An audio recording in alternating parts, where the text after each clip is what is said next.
आज का ई लेक्चर का जो विषय है वह है सहकारी साख संस्थाओं का ढांचा। ये एमकॉम ईएफएम फाइनल के विद्यार्थियों के लिए है। पेपर का नाम है कोऑपरेटिव सेक्टर मैनेजमेंट, संख्या 202, और मैं डॉक्टर मनु शरद पाठक, ईएफएम विभाग, एसआरएलएस राजकीय महाविद्यालय कालाडेरा जयपुर, आप सभी विद्यार्थियों का हार्दिक स्वागत और अभिनंदन करता हूं। सहकारी साख संस्थाओं का ढांचा। अक्सर कोऑपरेटिव सेक्टर मैनेजमेंट पेपर में इस विषय पर जो एग्जामिनेशन के पेपर हैं उसमें सवाल पूछा जाता है।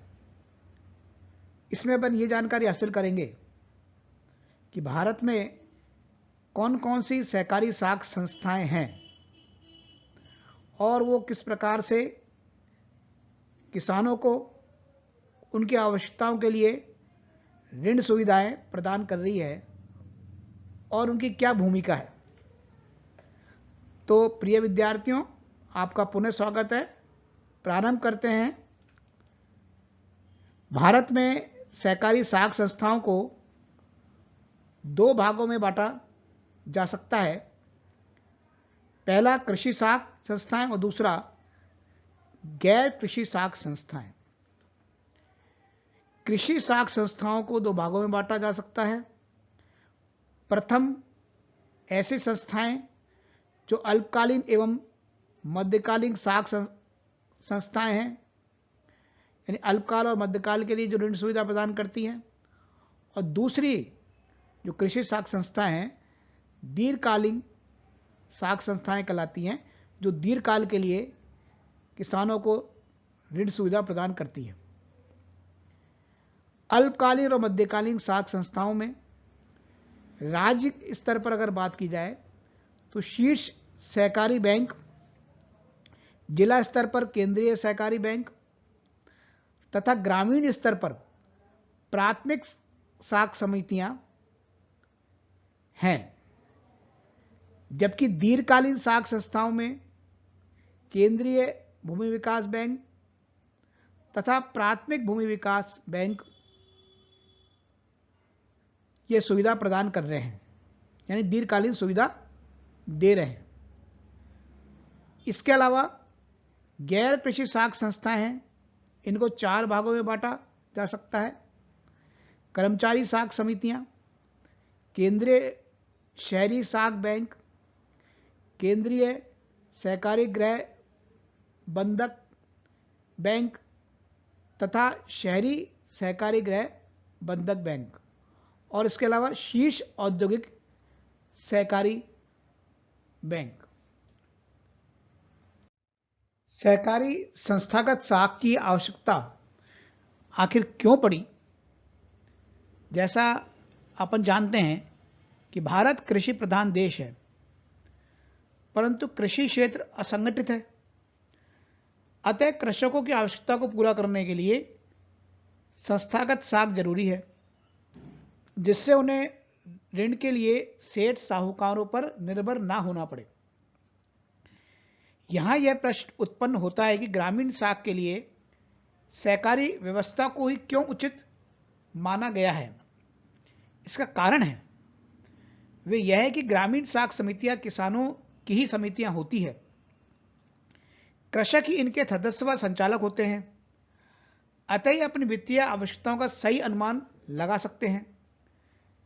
कृषि साख प्रदान करते समय जमानत, सुविधा, सुरक्षा, उत्पादकता एवं बचत को प्रोत्साहित करना आदि मूल सिद्धांतों को ध्यान में रखना होता है।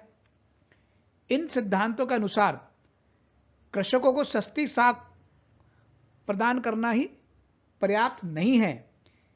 यह भी आवश्यकता है कि साख से उत्पादकता बढ़े, उसमें बचत की आदत विकसित हो तथा भविष्य में वह किसान आत्मनिर्भर हो। इसके लिए किसानों का साख संस्थाओं में विश्वास होना चाहिए। अब अल्पकालीन एवं मध्यकालीन कृषि साख समितियां, यानी इसको प्रदान करने वाली जो संस्थाएं हैं वो कौन कौन सी है।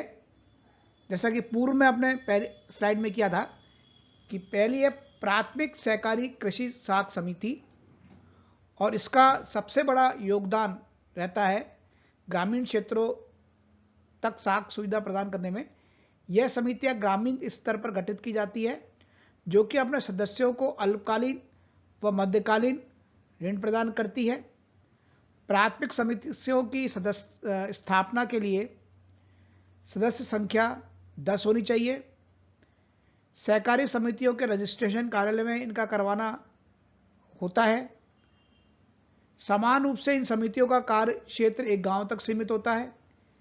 यह समिति के कार्य क्षेत्र में 3000 से अधिक जनसंख्या नहीं होनी चाहिए।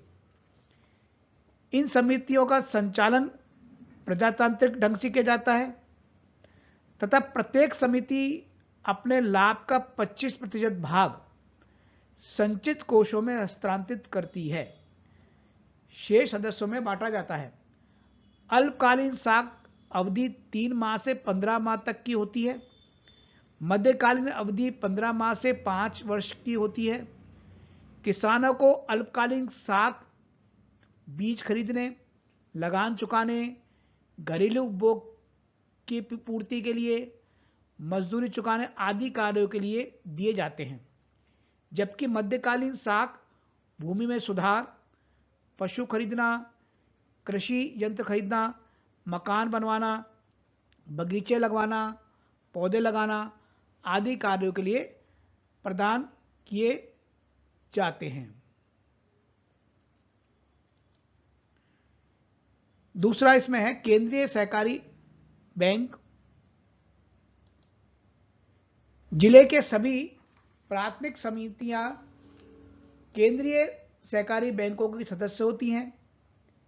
जिला स्तर पर यह बैंक प्राथमिक साख समितियों को वित्तीय सहायता एवं तकनीकी सहायता प्रदान करते हैं। यह एक जिले में सहकारी साख के विकास के लिए उत्तरदायी होती है। इनकी पूंजी के मुख्य जो स्रोत हैं वह अंश पूंजी, संचित एवं अन्य कोष, सदस्यों एवं गैर सदस्यों की जमाएं, शीर्ष बैंक द्वारा सरकार व नाबार्ड से प्राप्त ऋण तथा सरकारी अनुदान आदि।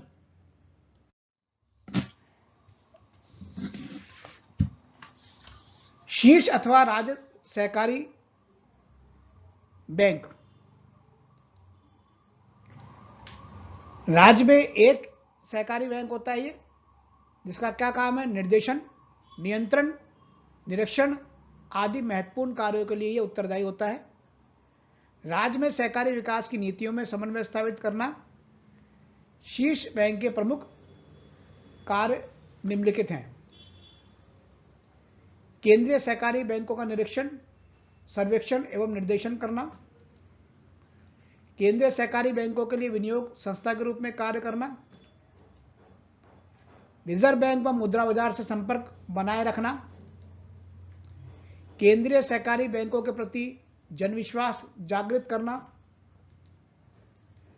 प्राथमिक समितियों एवं केंद्रीय सहकारी बैंकों को वित्तीय सहायता प्रदान करना। राज्य में सहकारी साख की नीति बनाना एवं उसे लागू करना और इनकी जो पूंजी के प्रमुख स्रोत हैं यानी राज्य सहकारी बैंक के, वह अंश पूंजी, रिजर्व बैंक द्वारा नाबार्ड से प्राप्त ऋण तथा राज्य सरकार व अन्य संस्थाओं से प्राप्त राशि और संचित कोष आदि। दीर्घकालीन साख समितियां ऐसी समितियां जो दीर्घकाल के लिए ऋण सुविधा प्रदान करती हैं। इसमें पहली है प्राथमिक भूमि विकास बैंक। ये जिला स्तर पर गठित किए जाते हैं। और एक है केंद्रीय भूमि विकास बैंक, ये मूल रूप से प्राथमिक भूमि विकास बैंक के संघ हैं जो राज्य स्तर पर कार्य करते हैं। केंद्रीय भूमि विकास बैंकों का मुख्य उद्देश्य प्राथमिक भूमि विकास बैंकों एवं निजी व्यक्तियों को अपनी शाखाओं के माध्यम से ऋण उपलब्ध करवाना है। इन बैंकों की पूंजी के मुख्य स्रोतों में अंश पूंजी, ऋणों का निर्गमन, नाबार्ड व रिजर्व बैंक से प्राप्त ऋण, सदस्यता आदि है। दीर्घकालीन साख 5 वर्ष से 15 से 20 वर्ष तक की अवधि के लिए दी जाती है। इस प्रकार के साख का उद्देश्य अतिरिक्त भूमि खरीदना, भूमि में स्थिर सुधार लाना, मशीनरी खरीदना, पशुधन खरीदना, ट्रैक्टर, तेल इंजन, गन्ना पिरोने की मशीन खरीदना, पुराने ऋणों को चुकाने, जोते गए खेत की नाक चकबंदी करना आदि व्यवस्था करना है। इस प्रकार के ऋणों की मात्रा अधिक होती है, अतः इनका भुगतान दीर्घकाल तक किस्तों में किया जाता है। किसान अपनी दैनिक आवश्यकताओं की पूर्ति के बाद शेष बची राशि से इन ऋणों का भुगतान करते हैं एवं अन्य शुल्क जमा, अनुदान व सहायता आदि उपलब्ध उनको कराए जाते हैं। इन बैंकों का प्रबंध भी संचालक मंडल द्वारा किया जाता है, जिससे 7 से 9 जिसमें सदस्य होते हैं। प्राथमिक बैंकों के संचालक मंडल में एक संचालक केंद्रीय बैंक द्वारा मनोनीत किया जाता है। और ये गैर कृषि साख समितियां, यानी ऐसी समितियां जो कि कृषि से संबंध नहीं है लेकिन सहकारी साख समितियां हैं, वो गैर कृषि साख समितियों के अंतर्गत सम्मिलित की जाती है। ये समितियां कृषि के अतिरिक्त अन्य कार्यों के लिए ऋण प्रदान करती है। ये समितियां शहरी क्षेत्र के गरीब व्यक्तियों को ऋण प्रदान करती है। इन समितियों में प्रमुख समितियां हैं कर्मचारी साख समितियां, सहकारी आवास विकास बैंक, शहरी साख बैंक, औद्योगिक सहकारी बैंक। ये समितियां अपने सदस्यों को उपभोग वस्तुएं खरीदने, मकान बनाने, छोटे व्यवसाय प्रारंभ करने व छोटे छोटे उद्योग लगाने के लिए ऋण प्रदान करती है। इस प्रकार भारत में सहकारी साख ढांचा मुख्य रूप से ग्रामीण व शहरी निर्धन व कमजोर व्यक्तियों को ऋण उपलब्ध कराने के उद्देश्य से ही बनाया गया है। इसका उद्देश्य आर्थिक दृष्टि से कमजोर व्यक्तियों को वित्त उपलब्ध करवाना है तथा उन्हें स्वावलंबी बनाने में योगदान देना है।